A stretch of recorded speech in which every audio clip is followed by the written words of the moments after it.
Shalom, shalom, Israel. First and foremost, I want to give all honor, glory, and praises to Yahawah, Ba'ashem, YAHAWASHI, Ba'ashem, Rakak. Double honors to the elders and apostles of the great millstone who taught us this truth. And shalom to the mighty Akim and Akwaf out there who are diligently waiting to be delivered from this final captivity. And today's topic, I'm basically going to be talking about, I don't know what's going to be entitled, but I'm going to be talking about the division in Esau's kingdom, Babylon, as well as basically the mindset that we have to be on in terms of those two sides, okay? Because generally it's just these two sides, okay? The pro-jab and the anti-jabbers, okay? So with that in mind, we're going to get right into the first precept. Matthew chapter 24, verse 8. And Yahushua answered and said unto them, Take heed that no man deceive you. For many shall come in my name, saying, I am Hamashiach, and shall deceive many. And ye shall hear of wars and rumors of wars. See that ye be not troubled, for all these things must come to pass, but the end is not yet. For nation shall rise against nation, and kingdom against kingdom. And there shall be famines, and pestilences, and earthquakes in diverse places. All these are the beginning of sorrow. Okay, so now, with this, we understand that the time that we have to be in for the Yahushua to return is a time of trouble. Okay, the time of the beginning of sorrows. Okay, that time when nation is going to rise against nation, kingdom against kingdom. You know, when there's a famine, there's pestilences, earthquakes, and all this stuff happening. All this, when all hell breaks loose, that's where we understand that the time that Yahushua is returning is very near. Okay, so with that in mind, we have to come to an understanding that when we see all these stuff happening, that's good news for us, the children of Israel, because it means that we are almost out of here. All right, so now keep that in mind, okay, because I have more. All right, James chapter 4 verse 4. Ye adulterers and adulteress, know ye not that the friendship of the world is enmity with Yahawah? Whosoever therefore will be a friend of the world is the enemy of the Most High Yahawah. Okay, so now we see that if you have a mindset that, oh, I hope this whole pandemic ends soon so we can go out and enjoy ourselves and everything opens up and whatnot. If you have that mindset, then you're an enemy to the Most High YAHAWAH. Right? Because you want this world, and when it says world, it means world as in Esau's world, Esau's kingdom, Esau being in rulership right now. That's what it means by world. You're a friend to the world. You're a friend to Esau, Edom being in rulership. Okay? Because we don't want to live in that world. You should want to live in a world where the Israelites are in rule, where YAHAWASHI has dominion over the whole world. Okay? That's where we have to be friends with the world. That's when we're friends with the Most High Yahawah. All right? So having the mindset that we want everything to go back to normal, we want everything to end, we want everyone to be jabbed, so this is basically put to an end. That's off, because what you should be thinking, what you should want, you should be saying, Yahweh, let all hell breaks loose. Let this snowball into the end. Okay? Let this snowball into Yahweh's return. That's what you should be saying. Okay? Don't be acting like, the Most High is for jabs. I almost slipped up right there. The Most High is not for jabbing. All right? Get that out of your head. Stop being a part of the world. Get out the world. All right? If you're if you're part of the nation of Israel, if you're a so-called Black, Hispanic, and Native American, stop siding with the enemy. Stop being for the world. All right, Matthew 12, verse 25. And YAHAWASHI knew their thoughts, and said unto them, every kingdom divided against itself is brought to desolation, and every city or house divided against itself shall not stand. Okay, so it doesn't matter. Basically, it doesn't matter if it's something as big as a kingdom, a whole nation, or a house, as in like a house of a family of 5, for as a sample example, or a city of 1,000, or a whole country. If they are divided, they are going to be brought to desolation. All right. So with that, the division already was at Democrats and Republicans. Okay, but right now we're going to another sect of division. All right, and you have the jabbers and the anti-jabbers. Okay, the right now talking to people about that is literally like talking about politics. It's basically saying like, okay, so who did you vote for? Like that stuff like that, where people get offended if you ask. Well, obviously we know who gets offended, but when you ask about who you vote for, but now everyone, literally anyone, can get offended and talk trash about,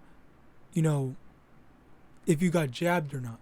All right, everyone has their opinion, and this is a big thing in it. All right, so with that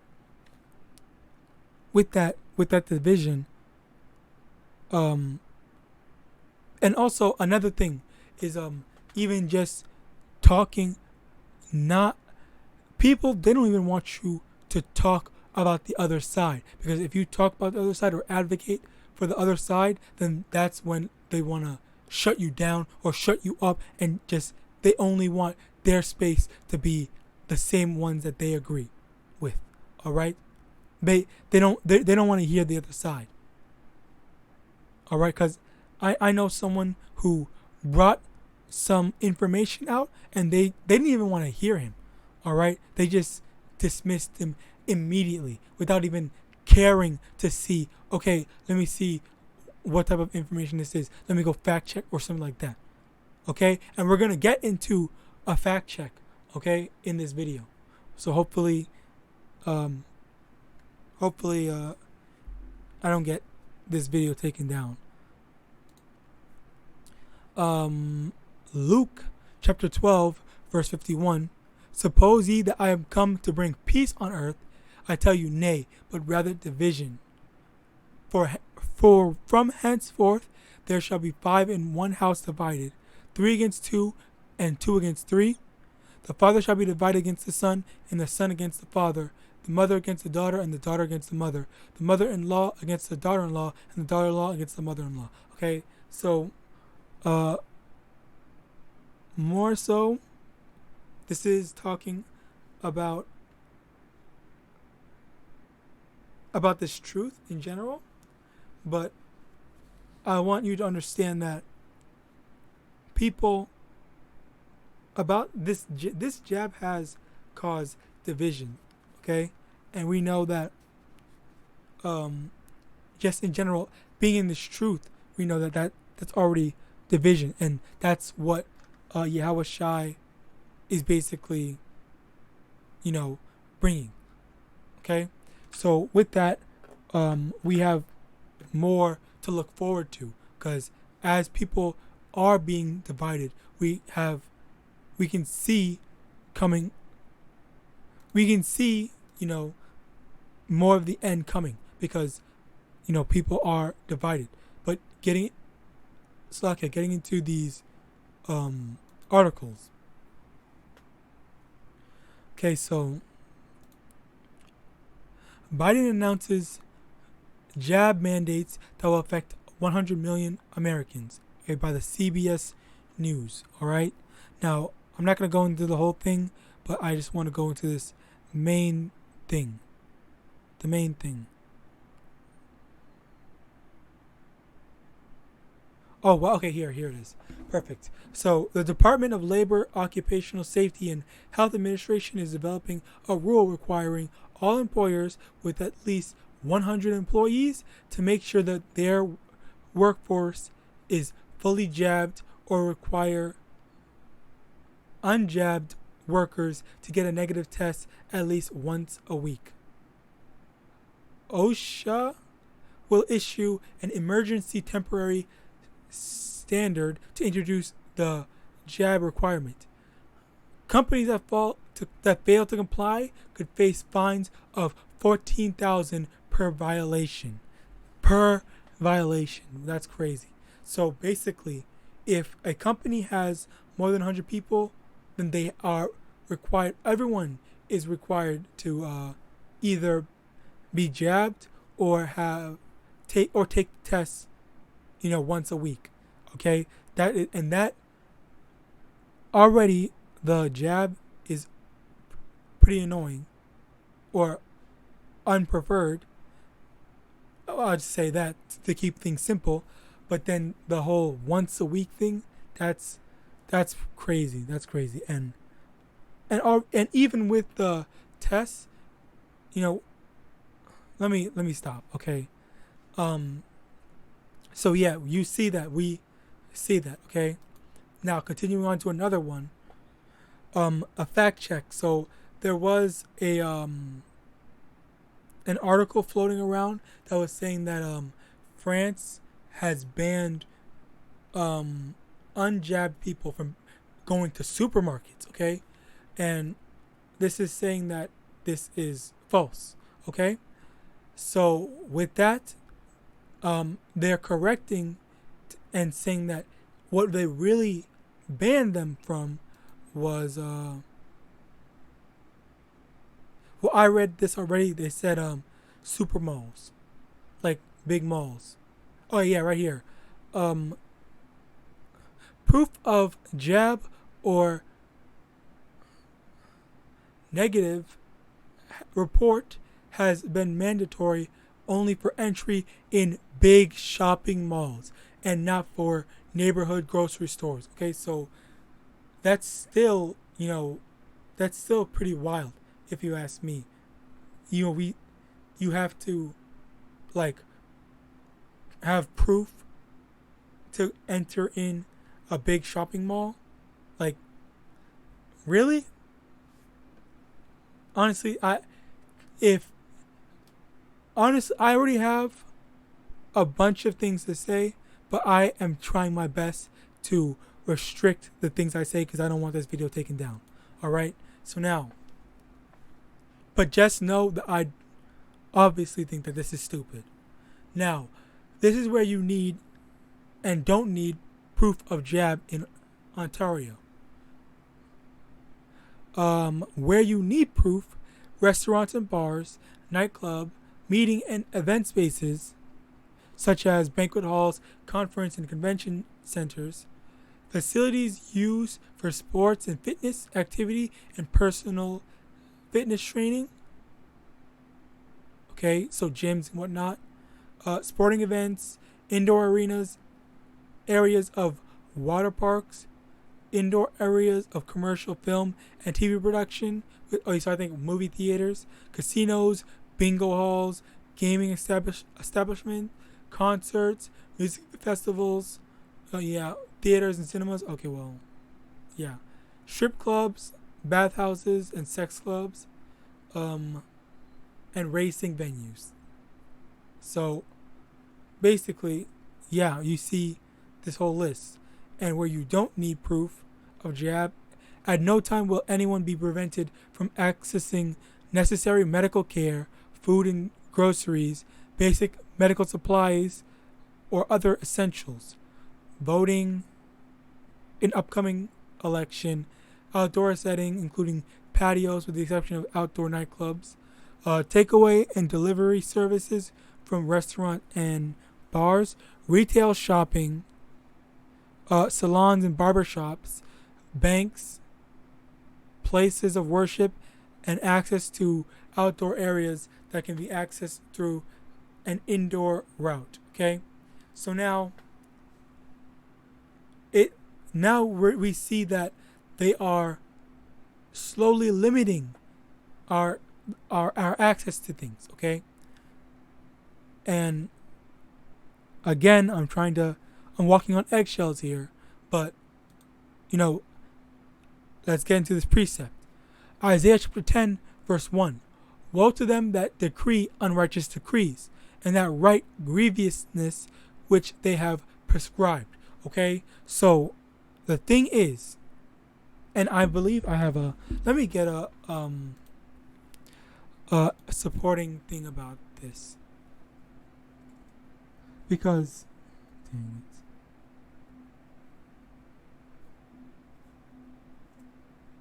Because basically they're saying that because you have a helmet made for protecting your head from a bat hitting you in your head, all right? But they want to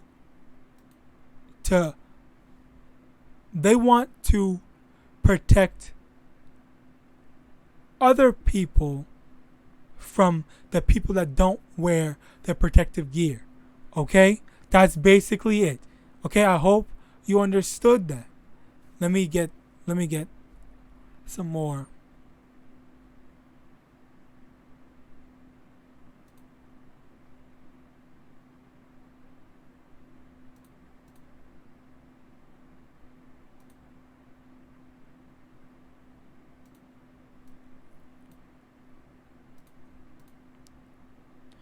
Okay, Slakia, bear with me. I'm switching my screen right now.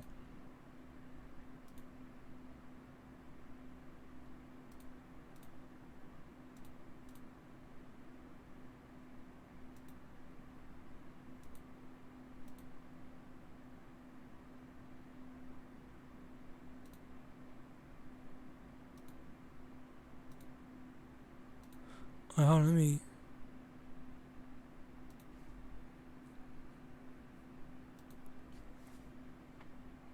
Okay.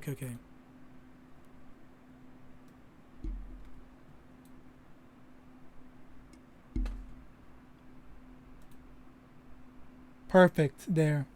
Alright, so let's watch this video right quick. Do I have the volume on? Okay.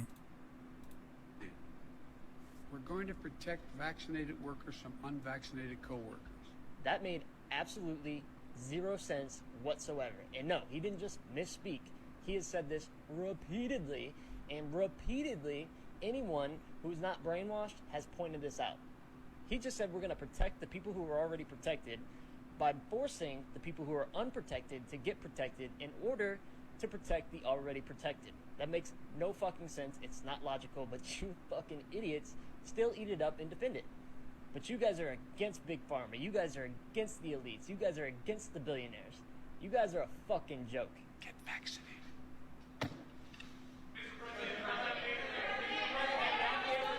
Okay, so you just saw that. Alright? Yes, the Edomite made sense for once in his life. He didn't lie. Okay? It does not make any sense. Okay? And YAHAWADAH, I do not get this video taken down. I'm gonna put it into two separate parts. But bottom line, that did not make any sense. Alright? So hopefully, you got this wakes you up, guys, up, because even the Edomites are, some of them, not all of them, are starting to see how stupid this is. All right, and with that, I hope this lesson was edifying. I hope you stay Slakia. I hope you avoid getting jabbed. All right. And with that, I want to give all honor, glory, and praises to Yahawah, Ba'ashem, YAHAWASHI, Ba'ashem, RICANS. Double honors to the elders and apostles of Great Millstone who taught us the truth through the Spirit. And with that, I want to say Shalom.